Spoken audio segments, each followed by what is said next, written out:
Halo semuanya,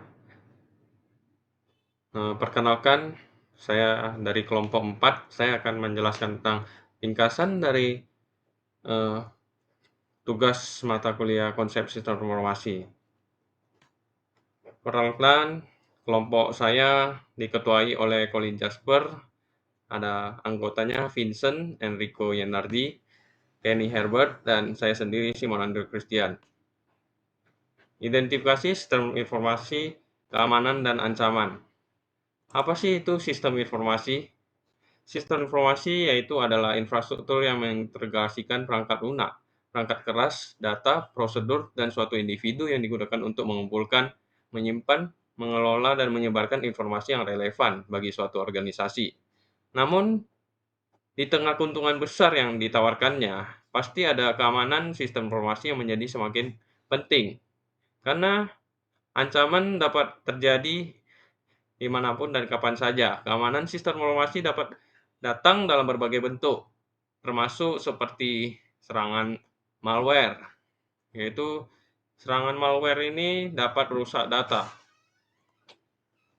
Jadi serangan malware ini singkatan dari malicious software atau perangkat lunak yang berbahaya. Ini merujuk pada segala jenis program komputer yang diciptakan dengan niat jahat untuk merusak, mengganggu, atau mencuri informasi dari komputer, perangkat mobile, atau jaringan komputer. Jadi, malware juga sering dirancang untuk mencuri informasi sensitif seperti informasi pribadi atau data keuangan. Informasi ini kemudian digunakan tentunya untuk menipu, identitas palsu, ataupun kegiatan kriminal lainnya. Oleh karena itu, aspek keamanan sistem informasi harus diperhatikan dengan serius, termasuk langkah-langkah perlindungan data, yaitu seperti penggunaan kata sandi yang aman, pemantauan jaringan, dan pelatihan keamanan untuk karyawan. Ada beberapa langkah untuk melindungi diri dari malware, yaitu yang pertama, menggunakan perangkat lunak yang, yang memiliki keamanan yang andal, seperti menggunakan, yaitu kita dapat menginstal atau perbarui perangkat lunak, antivirus, dan anti malware yang terpercaya pada semua perangkat. Dan kita dapat pastikan perangkat lunak tersebut harus diperbarui terus-menerus agar dapat mendeteksi dan menghapus ancaman terbaru. Yang kedua, ada perbarui sistem informasi dan perangkat lunak.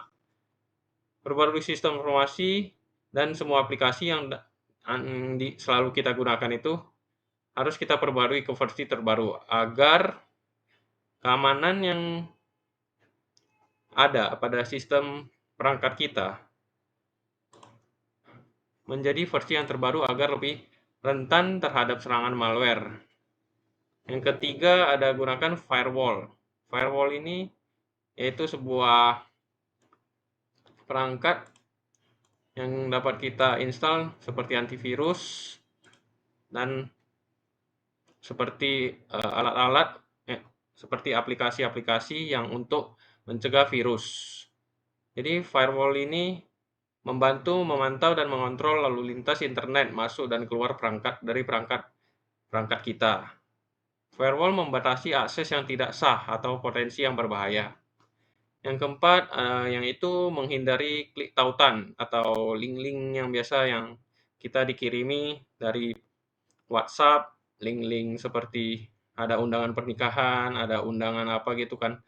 Itu ada link-link yang tersebut jika kita klik, jadi dia akan langsung tersimpan semua data-data kita ke tempat si hackernya.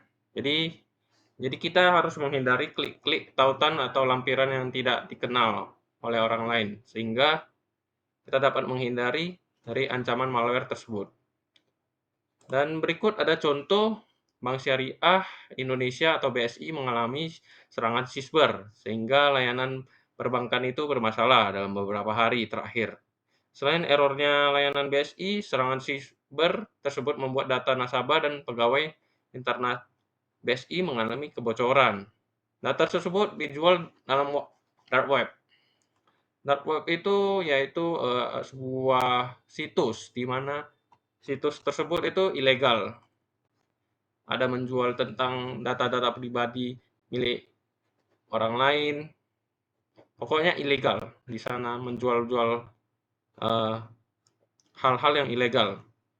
Jadi data tersebut dijual dan ada 3 hal yang dapat kita lakukan untuk melakukan eee, melakukan namanya melindungi diri. Ada 4 hal, yaitu dengan cara gunakan yang perangkat lunak keamanan tadi, perbarui, kurangan firewall, dan menghindari klik tautan, supaya kita terhindar dari yang namanya adanya serangan-serangan dari hacker lah. Berikutnya yaitu adalah adanya hubungan etika dengan sistem informasi. Hal ini mencakup masalah privasi data, transparansi, dan tanggung jawab dalam penggunaan teknologi informasi. Menjaga privasi data pelanggan, menghindari penyalahgunaan informasi, dan memperlakukan data dengan integritas merupakan bagian penting dari etika penggunaan sistem informasi. Selanjutnya, adanya identifikasi perangkat keras dan perangkat lunak.